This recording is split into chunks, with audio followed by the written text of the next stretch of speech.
Le développement du journal.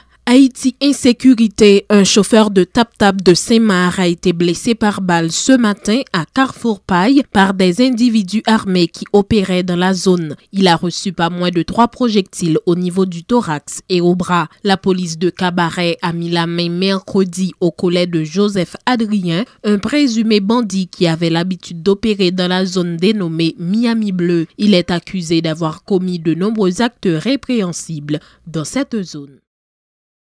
Le porte-parole du groupe de Petro Challengers, nous pape complice Ricardo Fleuridor, dénonce l'incapacité des autorités en place à faire face à l'insécurité actuelle et le silence complice de la classe politique. Face à cette situation, Ricardo Fleuridor appelle les citoyens à s'organiser en vue de proposer au pays une autre alternative sociopolitique promettant de supporter toute initiative visant à dénoncer l'insécurité, le kidnapping, la corruption et l'instabilité. Le porte-parole du groupe de Petro Challengers, nous pape complice, dit par ailleurs prendre acte de l'annonce de la Cour des comptes et du contentieux administratif qui promet pour début avril la 3e et dernière partie du rapport d'audit des fonds Petro-Caribé. Les propos de Ricardo Fleuridor ont été recueillis par Léon Kercivil.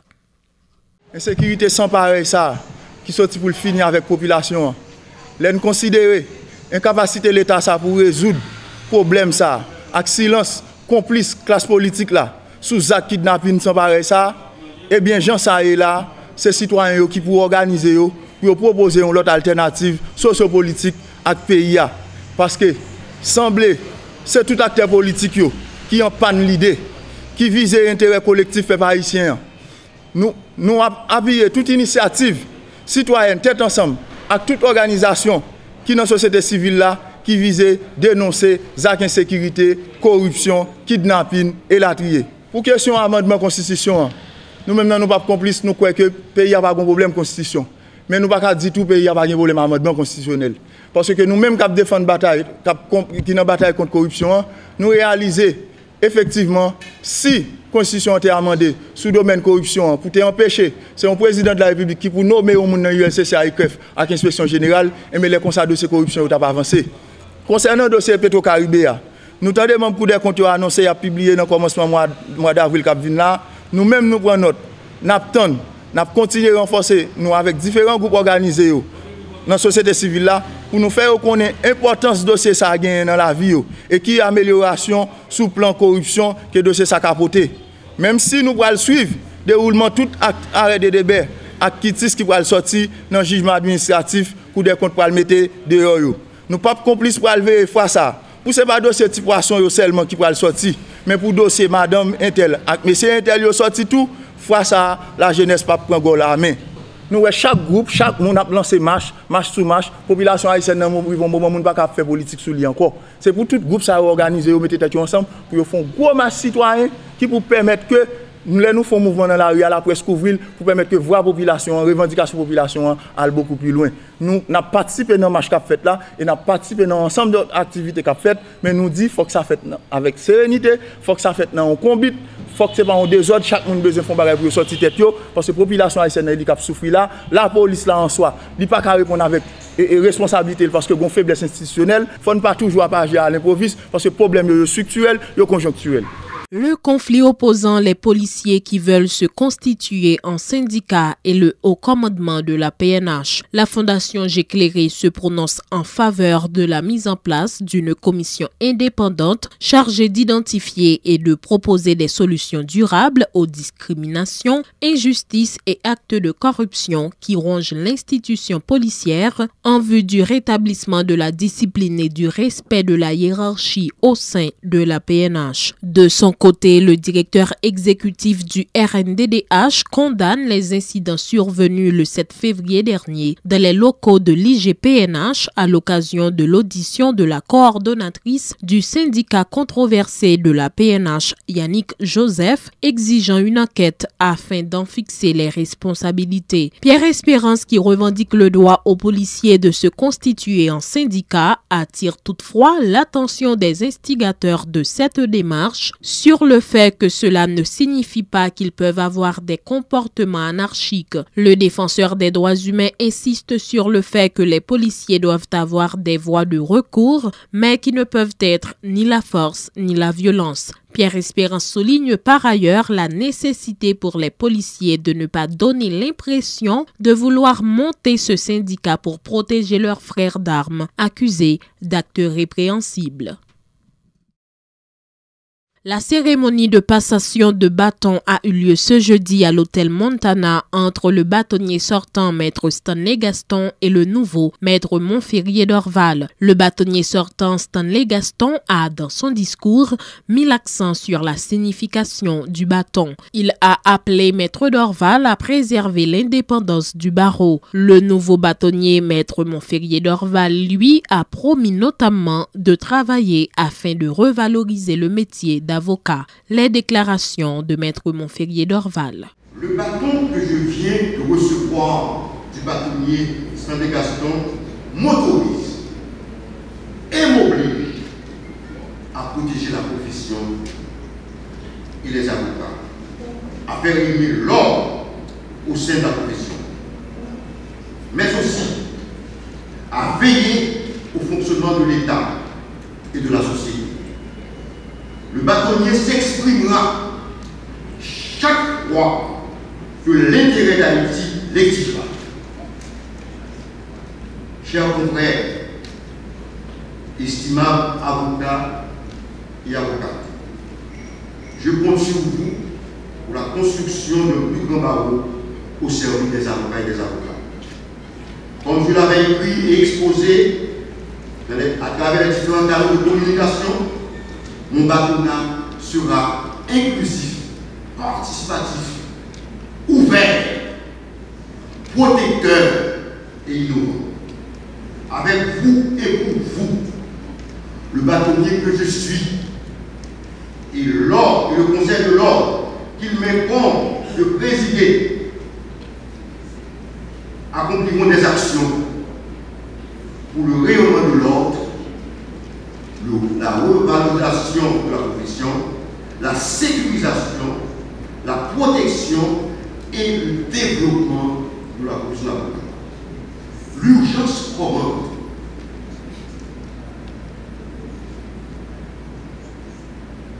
L'urgence vous commande de vous approprier le barreau. Le barreau est vôtre. Il est nôtre. Approprions-le maintenant. Maintenant, il faut approprier le barreau. J'entends que les avocats s'approprient le barreau. Ce n'est pas le barreau du bâtonnier, le barreau du conseil. C'est le barreau de tous les avocats syndicaux. Je serai à votre écoute. Mais il faut m'aborder, il faut me poser, discuter avec moi. Je suis prêt à vous écouter. J'apporterai une approche attentive à ce que vous dites. On peut avoir des désaccords, on peut discuter, mais le bâtonnier restera ouvert quand vous écoutez. Je réitère mon engagement à vous servir, à défendre vos droits et intérêts, à faire du barreau de Port-au-Prince une institution encore d'excellence, une institution d'excellence tournée vers les valeurs et vers la modernité.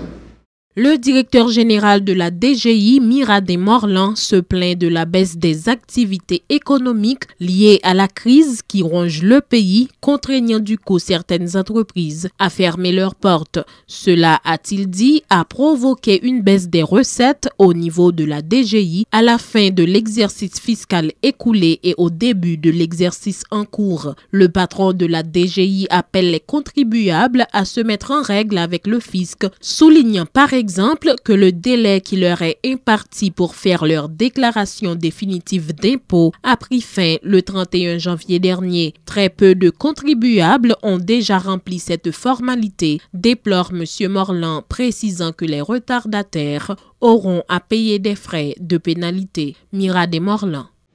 Nouvelle mesure que nous prenons dans la DGI et également pour nous parler de différents champs d'impôts qui nous jugeait nécessaire parce que nous avons des spots publicitaires à travers la presse qui parlé sur des dates d'échéance de certaines taxes et également TCA nous connaît qui c'est en taxe et comme tu es capable de dire ça et nous c'est du 1er au 15 du mois en cours pour le mois précédent qui pour nous connaître qui gens ça marché qui gens ça déroulé.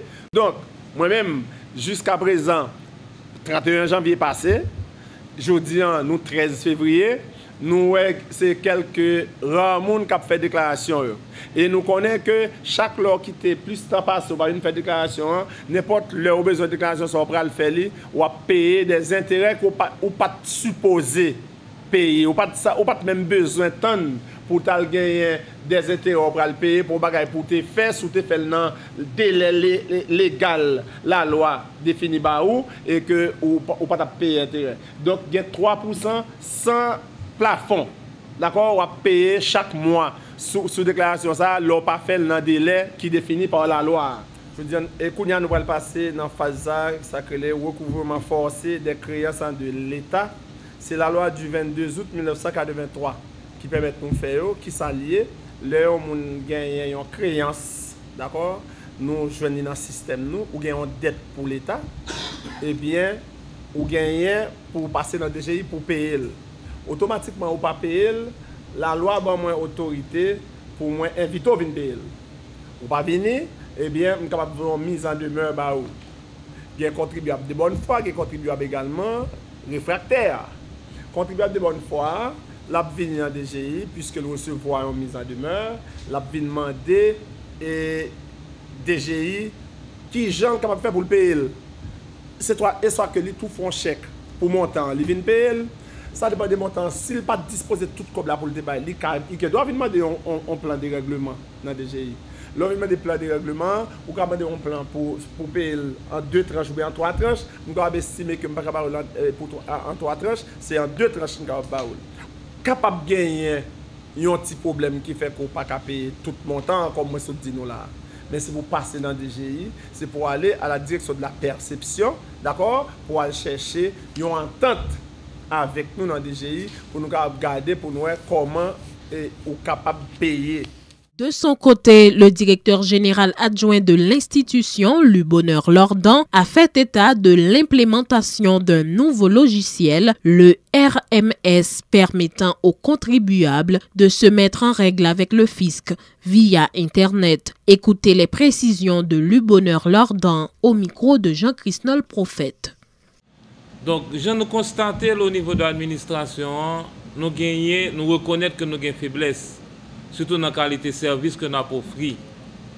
Donc c'est peut-être ça l'administration assez longtemps rentrer dans une campagne de modernisation et nous gagnons aujourd'hui un nouveau logiciel que nous utilisons, c'est RMS, tant que directement dans ce deal, qui c'est un système qui va supporter un changement qui gagne dans l'administration.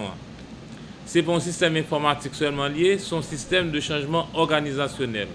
Côté de l'administration, nous ne pouvons pas gagner même pratiques encore.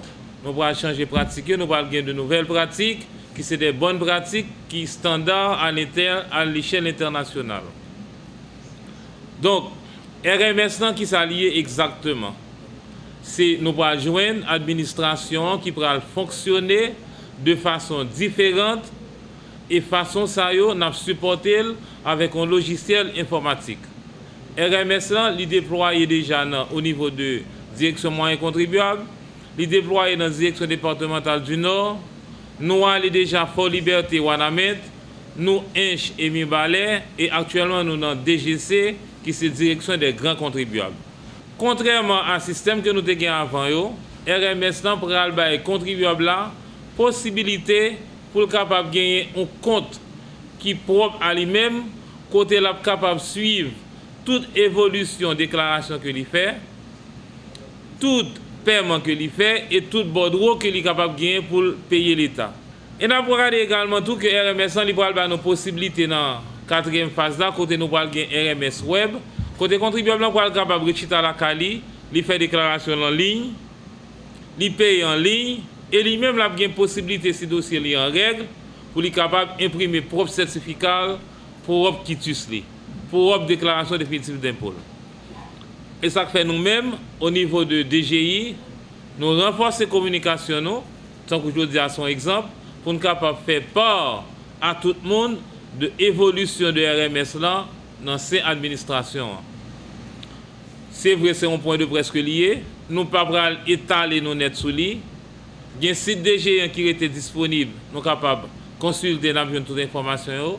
Et nous-mêmes, au niveau de l'administration, nous avons été disponibles pour nous offrir nos explications additionnelles. Le directeur du domaine à la Direction générale des impôts, Michel Raymond, a fait le point ce jeudi sur le dossier de l'expropriation du terrain appartenant à la famille El Saïd et qui servira à construire les nouveaux locaux du lycée Jean-Jacques Dessalines. Il informe que les démarches sont en cours en vue de dédommager les propriétaires. L'État gagne privilège pour déclarer une propriété d'utilité publique pour exécuter un projet d'ordre public. Et comme dit projet d'ordre public, soit l'hôpital, soit l'école, soit un centre de santé, soit une route, eh bien, l'État, sous couvert d'une loi, capable de déclarer propriétaire d'utilité publique. Et c'est ça qui fait, et chaque fois que l'État a besoin de faire un immeuble ou bien construire un projet quelconque, et si terrain ça, ou bien propriété ça, pas pour l'État, eh bien l'État déclaré d'utilité publique, de telle sorte que pour utiliser propriété ça. Et là, déclarer une terre ou bien une propriété quelconque, immeuble ou bien une propriété d'utilité publique, eh bien il y a un processus. Déclaration d'utilité publique sortie dans le moniteur, eh bien, vous voyez, copier à nous des exemplaires pour nous capables d'exécuter ça que vous demandez pour nous faire. Et dans ce cas-là, nous-mêmes, la loi bat nous droit, Direction générale des impôts, pour nous publier des déclarations d'utilité publique là, pour éviter surtout les gens qui sont concernés par déclaration d'utilité publique là. Nous écrit, là nous finissons d'identifier propriétaire bien, nous écrivons, et bien légalement aussi, ils répondent, l'État, ils voyez, vite déposer titre dans la Direction générale des impôts. Et qui devoit nous, leur fin de déposer titre, eh bien, il y a une direction de l'enregistrement pour vérifier la véracité des titres. Eh bien, après vérification, eh bien, nous-mêmes encore, nous allons transférer le dossier dans CPA pour réunir avec la famille jusqu'à ce que tout va entendre pour exproprier la famille légalement. Pas aucun problème parce que nous ne sommes pas là pour nous créer problème avec quiconque parce que l'État ça nous au service de la population. Le ministère de l'Éducation nationale et de la formation professionnelle a présenté ce jeudi le référentiel de compétences pour le créole et le français. Cet outil extrêmement important contribuera à coup sûr au renforcement de l'enseignement en Haïti, se sont félicités les responsables du MENFP, précisant que le référentiel haïtien de compétences linguistiques a bénéficié du support financier et technique du gouvernement français. Méniol Jeune est le directeur général du MENFP. Le ministère de l'Éducation nationale et de la formation professionnelle, conscient de sa responsabilité et de la nécessité de mieux accompagner les enseignants, met à la disposition de la communauté éducative un référentiel haïtien de compétences en langue d'enseignement. À travers cette démarche, le MEN entend transmettre aux enseignants les compétences linguistiques nécessaires afin de les aider à remplir efficacement leur mission. En ce sens, le référentiel est une nouvelle contribution versée dans le cadre des efforts visant au relèvement de la qualité de l'éducation en Haïti. Le ministère de l'Éducation nationale et de la formation professionnelle va passer à la seconde phase de l'opérationnalisation du référentiel, rendre disponible en ligne à très court terme les tests de positionnement linguistique en français et en créole, etc. J'appelle donc les acteurs de la refondation du système à mettre en synergie leurs efforts pour que ces outils soient disponibles à la prochaine rentrée scolaire. L'attaché de coopération à l'ambassade de France en Haïti, Thomas Poirier, a fait part de sa satisfaction, soulignant l'importance de cet outil qui vise au renforcement des compétences en Haïti. Thomas Poirier plaide en faveur de la révision des méthodes d'apprentissage dans le système éducatif haïtien. Il s'en est félicité de la grande contribution d'Haïti à l'expansion de la langue française, notamment via les écrivains haïtiens. Les propos de Thomas Poirier. Quand on regarde le nombre d'auteurs haïtiens qui rayonnent dans ce monde, je pense à Yannick Lins, Gary Victor, Dany Laferrière, j'en passe, évidemment, des dizaines et des dizaines d'auteurs haïtiens aujourd'hui font rayonner cette langue française et l'exportent à travers le monde. Donc c'est un paradoxe qu'il convient aujourd'hui peut-être justement de surmonter, ou en tout cas de dépasser, avec ce référentiel bien sûr, qui est un outil, mais également en revoyant par la suite la didactique de l'enseignement des langues et bien sûr de la didactique de l'enseignement du français et du créole. Je sais déjà que les directions se sont appropriées et que cet outil, qui est accompagné de tests de positionnement aussi en créole et en français, va vivre et va être déployé effectivement à travers le pays d'une part, mais aussi dans le cadre de la politique déployée par le ministère auprès des autres partenaires, etc. Donc c'est un outil qui évidemment est amené, et je l'espère, à vivre très longtemps, et que c'est un outil surtout qui est adaptable et qui n'est pas figé, mais qui au contraire sera par la pratique, par ce que vous en ferez, adapté. Les responsables du ministère de la Santé publique sont en mesure aujourd'hui de dépister les cas du nouveau coronavirus. Ils ont bénéficié en ce sens d'un support technique de l'OMS, informe le directeur général du MSPP, Dr Lauré Adrien, précisant n'avoir pas encore les moyens d'effectuer des tests à grande échelle. Le temps d'une pause à ce journal, à notre retour la page internationale.